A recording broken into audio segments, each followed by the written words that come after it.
A paz do Senhor Jesus para os irmãos. Amados, vamos deixar aqui um versículo da palavra de Deus, alguns versículos. Eu acho muito importante para os dias de hoje, na nossa vida. Vamos falar de um homem que Deus deu ele tudo. Mas eu quero que os irmãos entendam que está no Velho Testamento. Porque eu não sou um dos melhores entendidos, aliás, eu sou um dos piores, dos mais pequenos entendidos da palavra, mas o que eu entendo, que o Velho e o Novo Testamento é vida para nós. Só que nós temos que ter o entendimento que no Velho Testamento mostra algumas coisas que Deus mandava fazer, que no dia de hoje o Senhor não permite mais fazer. Mas algumas coisas do Velho Testamento ainda acontecem nos dias de hoje. Nós temos que ter discernimento espiritual para entender. Porque eu tenho conversado com algumas pessoas que se dizem cristão, entre aspas, e que eles acham que pode fazer tudo enquanto é coisa errada, matar, perseguir, fazer tudo enquanto é coisa errada, e que Deus não vai fazer nada com eles. Diz eles só no juízo. Eles acreditam que Deus pode, só no juízo final que Deus pode fazer alguma coisa com eles. Que Deus não faz nada com eles, que eles têm o direito de fazer, que faz o que quer e nada acontece. Eu conversei com pessoas assim essa semana. E são pessoas que, para mim, não têm conhecimento e nem o Espírito Santo e não tem nem um pingo de temor a Deus. E o pior, que essas pessoas estão nos altares colocadas como pastores de igreja. É triste uma coisa dessa, mas é uma pura realidade. Por isso eu quero deixar aqui, para os irmãos entender o que Deus fez na vida desse homem. No livro de Crônicas, capítulo 1, nós vamos falar de Salomão, filho de Davi. Todo mundo sabe o que Davi fez, como Davi andou com Deus. Olha para vocês verem, eu quero mostrar duas coisas aqui, o pai e o filho. Davi foi um homem que pecou grandemente no começo, mas Davi se humilhou, desceu, pediu misericórdia, sofreu toda a consequência do seu pecado, mas Deus viu o coração de Davi e considerou ele segundo o seu coração. Já pensou Deus no céu considerar um homem segundo o seu coração? Deus escolheu um homem pecador, um homem que pecou, um homem que errou. Por que Deus fez isso com Davi? Deus está falando para você e para mim. Eu posso fazer com você como eu fiz com meu servo Davi. Você é um pecador, mas se você entregar a vida a mim e arrepender de coração, eu posso considerar você segundo o meu coração, como eu considerei meu servo Davi. O Senhor usou Davi para mostrar para o pecador que ele perdoa o pecado. Mas o homem é difícil de entender. Depois que Satanás bloqueia a mente de um ser humano, é difícil de implantar dentro da mente dele a palavra de Deus. Eu acho que vai acordar os chamados, escolhidos, a qual Deus já tem na palma das suas mãos. Que a Bíblia diz que Deus já sabe quem são os seus escolhidos. Então, no livro de Crônicas, capítulo 1, diz assim: vamos para Salomão, o filho de Davi. Depois eu vou explicar para vocês o que aconteceu com Salomão. Mas eu vou fazer duas mensagens. Essa hoje sobre Salomão, vou fazer uma outra sobre Salomão no final de Salomão. O que Salomão fez? O que aconteceu com Salomão? Aqui diz assim, ó: Salomão oferece sacrifício. E Salomão, filho de Davi, se esforçou no seu reino, e o Senhor seu Deus era com ele, e o magnificou grandemente. E falou Salomão a todo Israel, e aos capitães, e aos militares, e das centenas, e os juízes, e todos os príncipes em todo Israel, chefe dos países. E foram Salomão e toda a congregação com ele ao alto que estava em Gibeão, porque ali estava a tenda da congregação de Deus que Moisés, servo do Senhor, tinha feito no deserto. Mas Davi tinha feito subir a arca de Deus de Kiriat Jearim ao lugar que Davi lhe tinha preparado, por lhe tinha armado uma tenda em Jerusalém.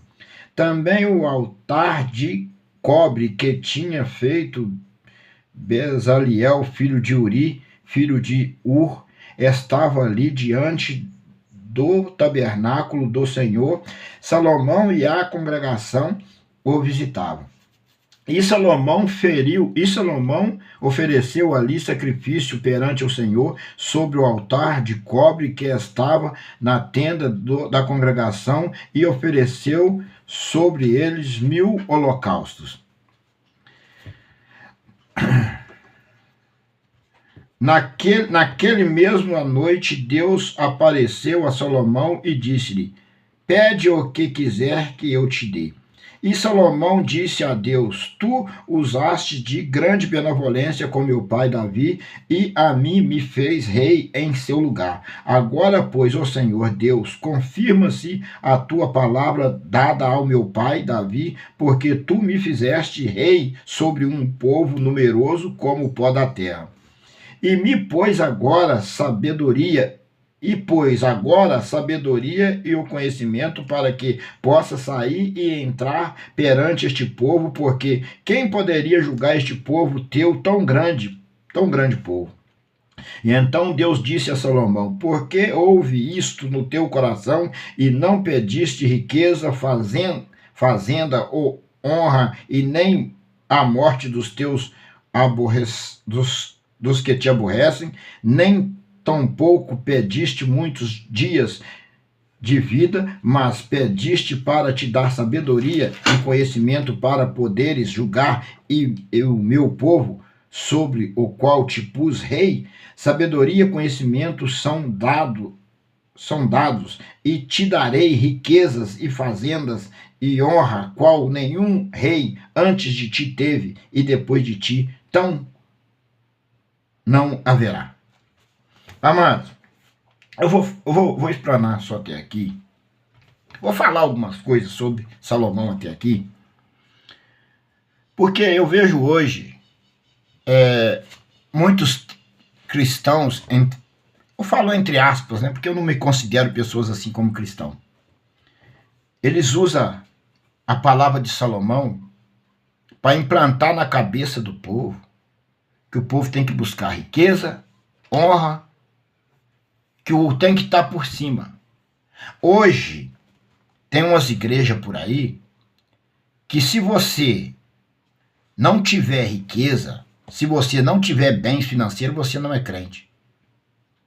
E tem pessoas que não têm condição financeira nenhuma de crescimento financeiro, e é temente a Deus. E às vezes até Deus permite isso.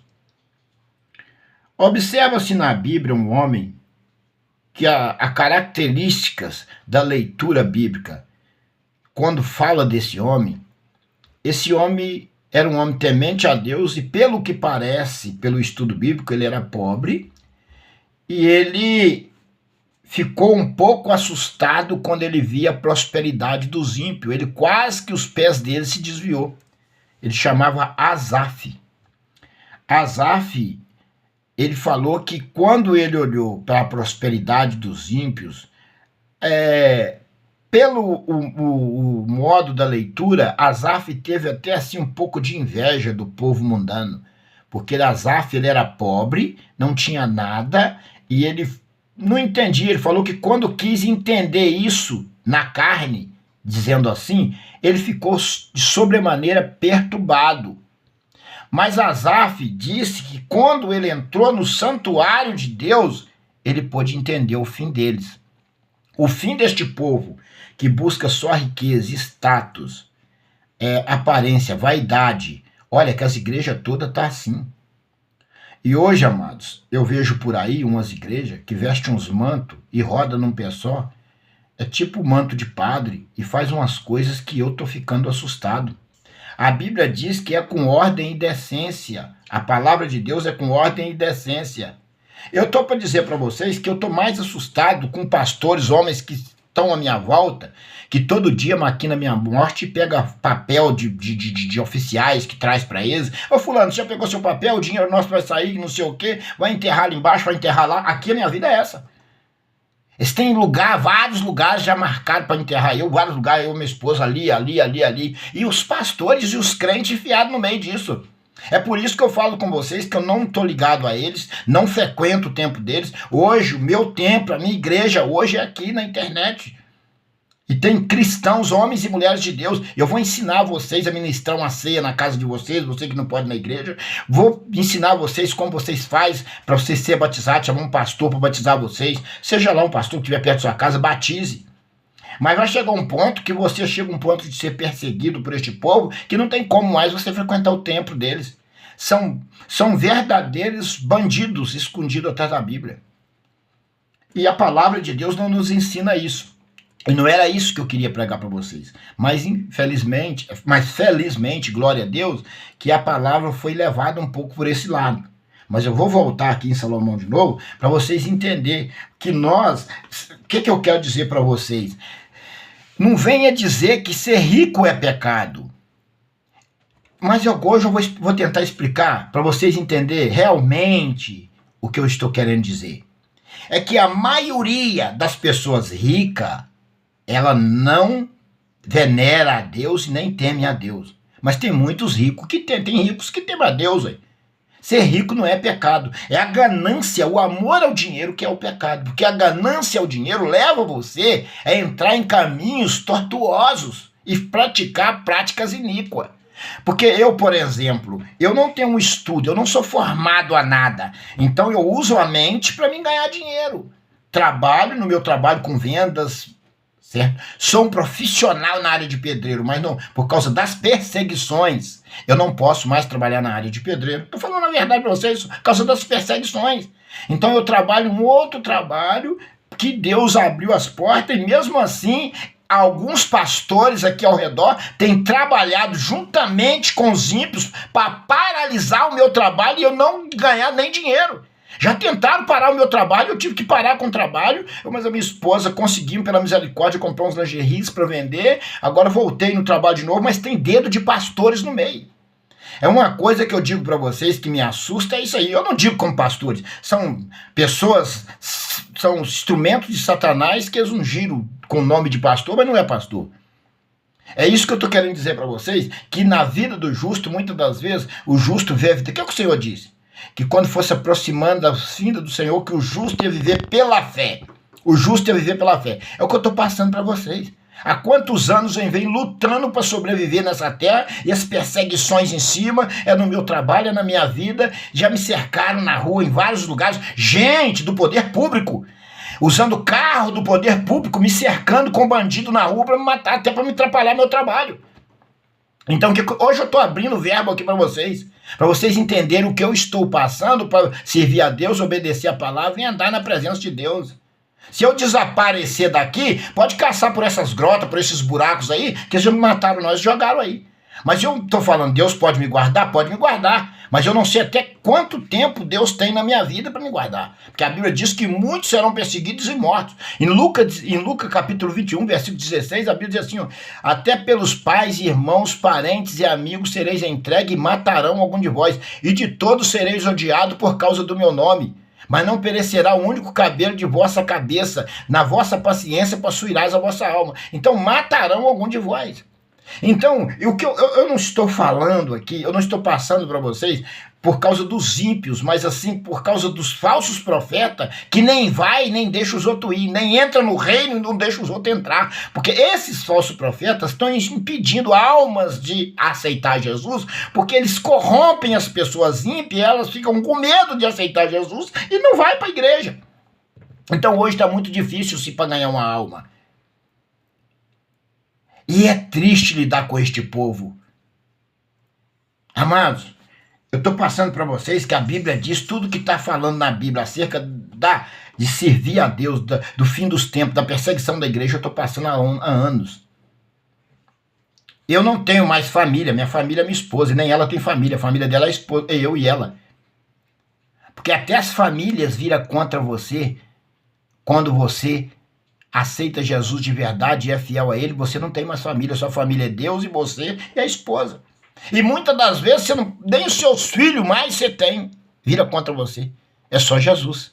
Então, o que eu estou passando para vocês? Porque isso está na Bíblia, busca na palavra, porque a contra-palavra eles não podem contender. Eles podem contender contra você, mas contra a palavra de Deus, eles não podem contender. E nem mesmo quando o Espírito Santo, Deus diz, ó, quando for levado às prisões, aos tribunais, não preocupeis com os que hás de dizer, porque o Espírito de Deus que é em vós vos dará a palavra que eles jamais poderão contender. Olha que Salomão aqui, ó. E Salomão, filho de Davi, se esforçou no seu reino, e o Senhor, seu Deus, era com ele, e magnificou grandemente. Eu não vou explanar isso aqui. O Senhor, ele deu grandeza, ele magnificou. O Senhor engrandeceu, o Senhor encheu Salomão de sabedoria.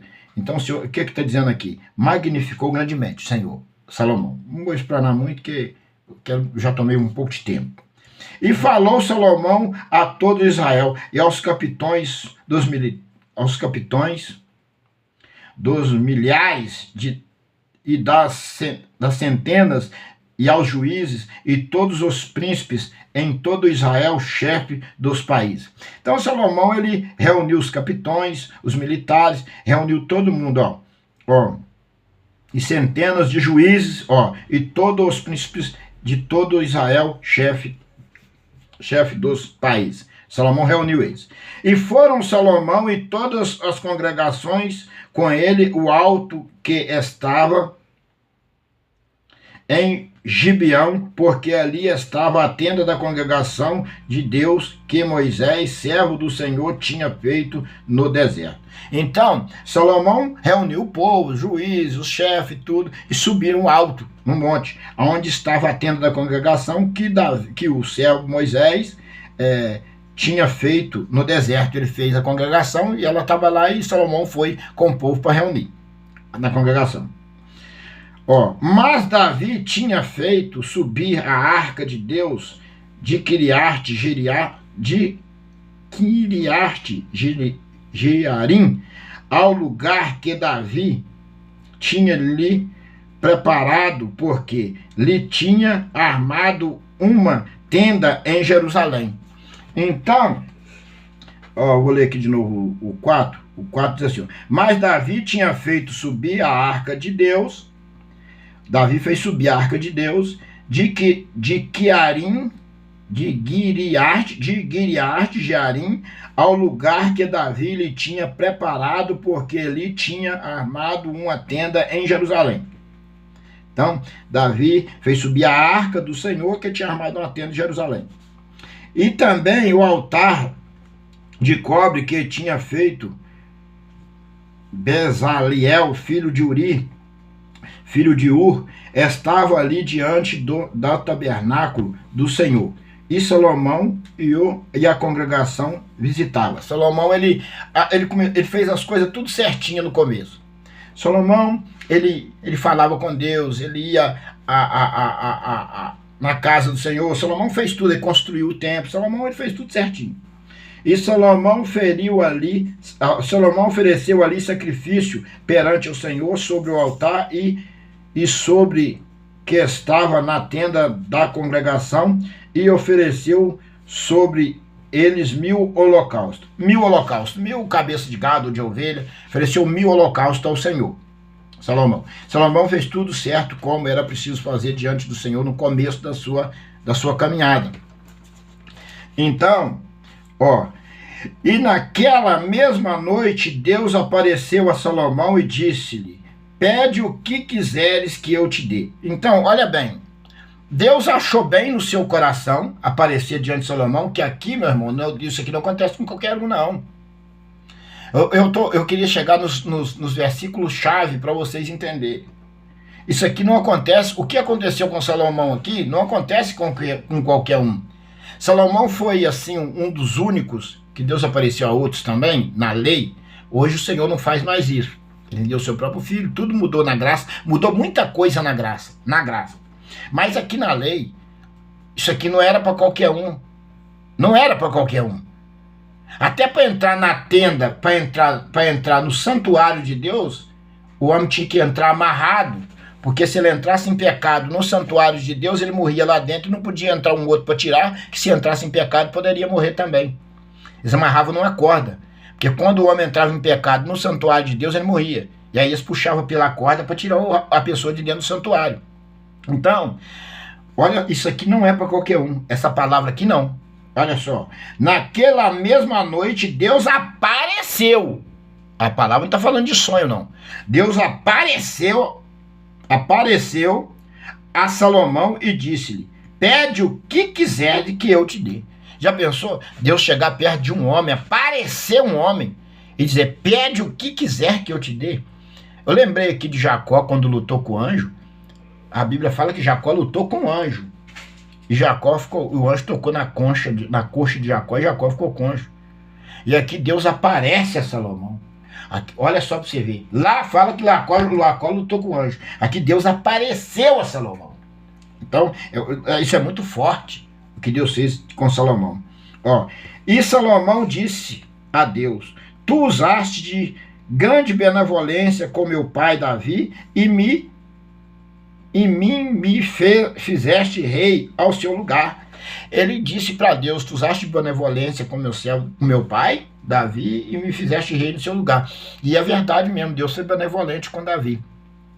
Mas Davi, ele se humilhou. Para isso, para Deus ser benevolente com alguém ou com você, você tem que descer, você tem que se humilhar, você tem que pôr seus pecados diante de Deus, pedir perdão, não pecar mais, arrepender realmente do seu pecado, não praticar aquilo mais, andar em fidelidade com Deus, para Deus ser benevolente com você. Deus não é benevolente com uma pessoa que é arquiteto mal, que faz a maldade, faz friamente, maquina o mal contra o seu irmão, vende o seu irmão, trai o seu irmão. Esse tipo de gente Deus nem ouve.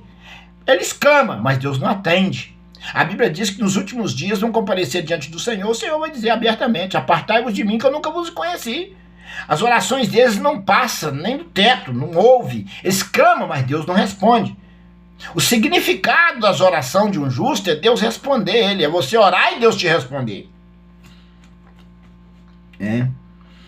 Então e Davi falou isso com Deus, que Deus tinha sido benevolente com Davi, botou ele rei no lugar do seu pai. Agora, pois, Senhor Deus, confirma-me a tua palavra dada ao meu pai Davi, porque tu me fizeste rei sobre um povo numeroso como o pó da terra. Então ele pediu que Deus confirmasse a palavra, que Deus foi com Davi, seu pai, porque fez ele rei sobre um povo numeroso como o pó da terra. Ele temia para cuidar daquele povo e ele sabia que só dependia de Deus para cuidar daquele povo. Então, a obra de Deus, ela é pelo Espírito, por chamado, por fé e por coragem, braço forte no Espírito, para fazer a obra de Deus. A obra de Deus não é esse tipo de coisas que vocês estão vendo, essa balela que muitas das vezes vocês verem por aí. Não.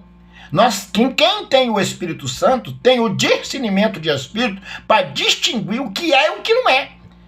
E eu já vi alguns pastores falando: quem é você para saber quem é e quem não é? A palavra de Deus fala que o Espírito Santo te dá sabedoria e discernimento de todas as coisas.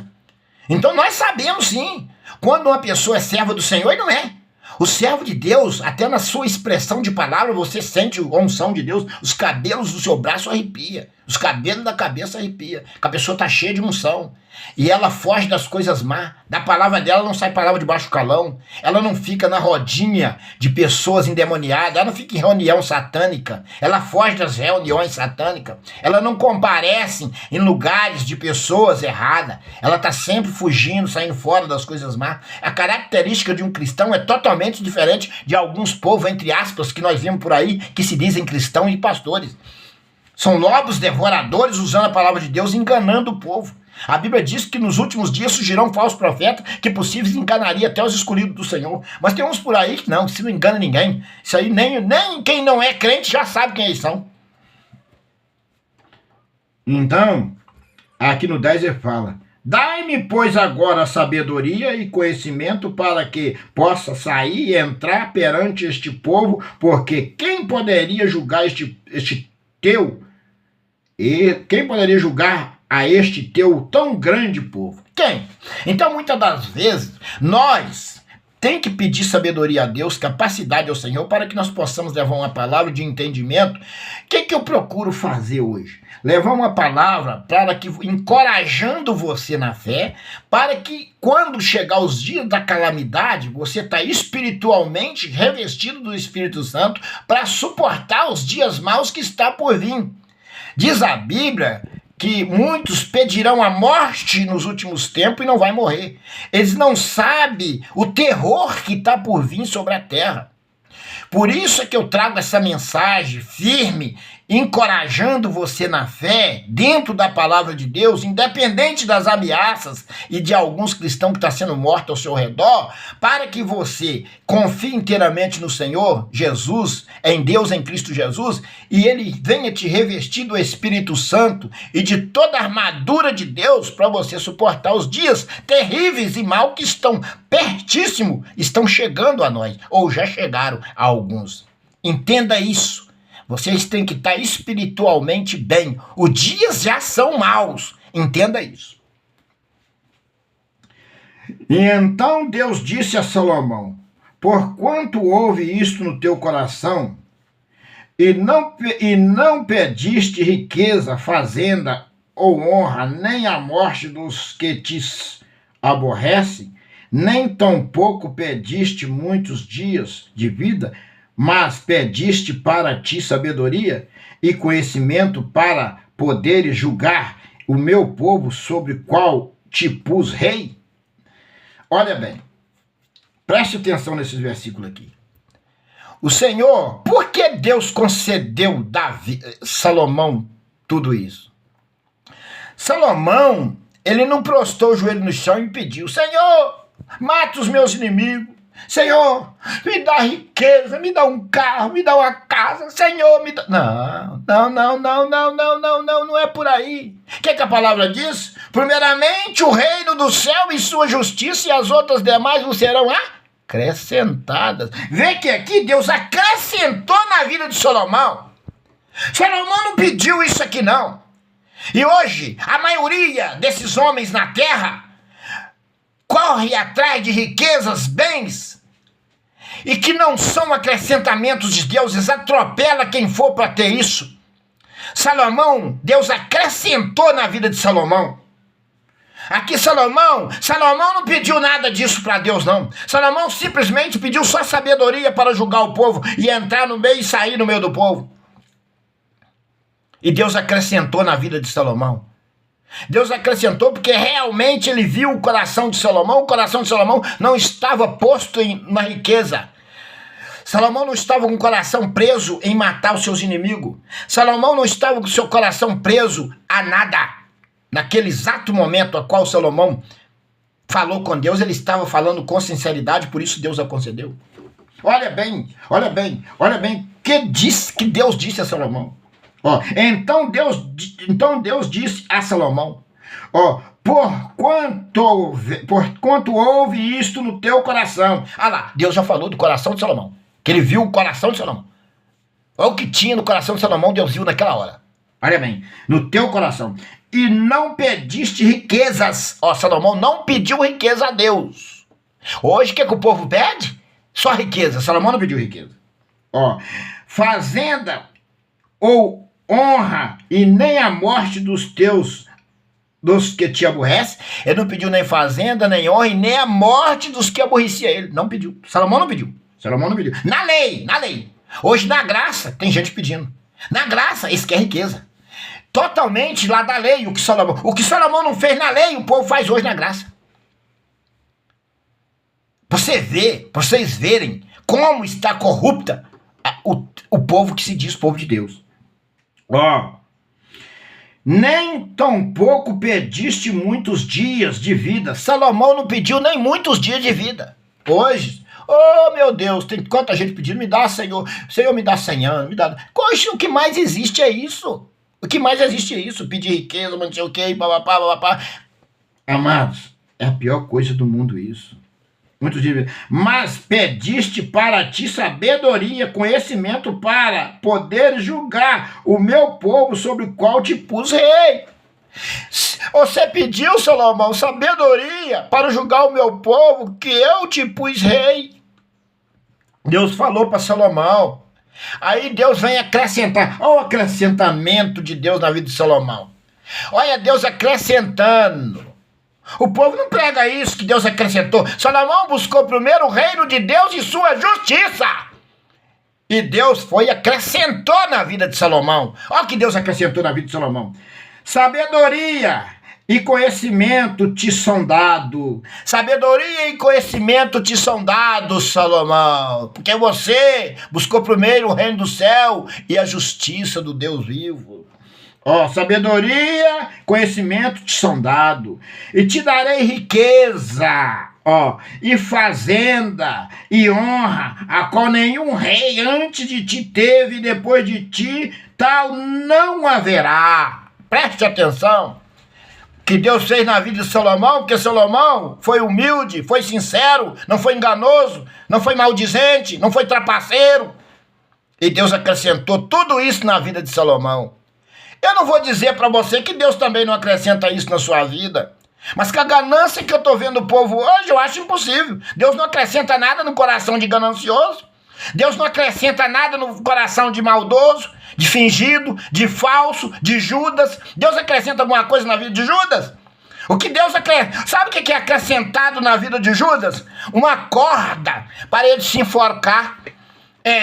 Na vida do Judas, o que é acrescentado não por Deus, pelos seus próprios méritos. Ele busca, sabe o quê? Uma corda para ele se enforcar. É o que acrescenta na vida de Judas. Então, meus irmãos, não cai nessa balela, não. Vigia com esses homens que chegam perto de você. Deus mandou te dizer isso, Deus mandou te falar aquilo e vigia. Pede discernimento de espírito. Pede o Senhor para te dar sabedoria. Leia a Bíblia, busca conhecimento de Deus. Não existe maior sabedoria do que você ler a Bíblia e pedir Deus, o Espírito Santo, para te dar o entendimento da Bíblia, para você se preparar e capacitar para fugir desses tais. Na vida de um justo, Deus acrescenta tudo isso que ele acrescentou na vida de Salomão.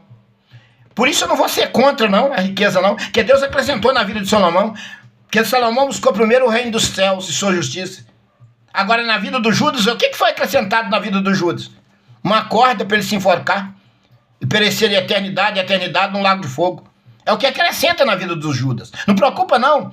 O Judas, ele vai para a forca com os seus próprios méritos. Ele mesmo busca a corda para o seu pescoço. Mas você que teme a Deus, você que pede sabedoria como Salomão pediu, Deus vai acrescentar muitas coisas na sua vida. Não vou dizer que vai acrescentar isso que ele acrescentou na vida de Salomão, que é valor. Nunca houve, nunca mais haverá, Salomão. Rico com riqueza como eu vou te dar. Nunca mais haverá, então não pode. Não vai haver mais homem como Salomão. Está na Bíblia. A palavra de Deus não volta atrás. Nunca mais haverá pessoas como Salomão. Homens de Deus, não. Homens de Deus, não. Então, meus amados, a palavra que o Senhor me deu é essa. Humilhai perante o Senhor e Ele te exaltará. Deus abençoe a tua vida e a paz do Senhor para todos os irmãos, em nome do Senhor Jesus.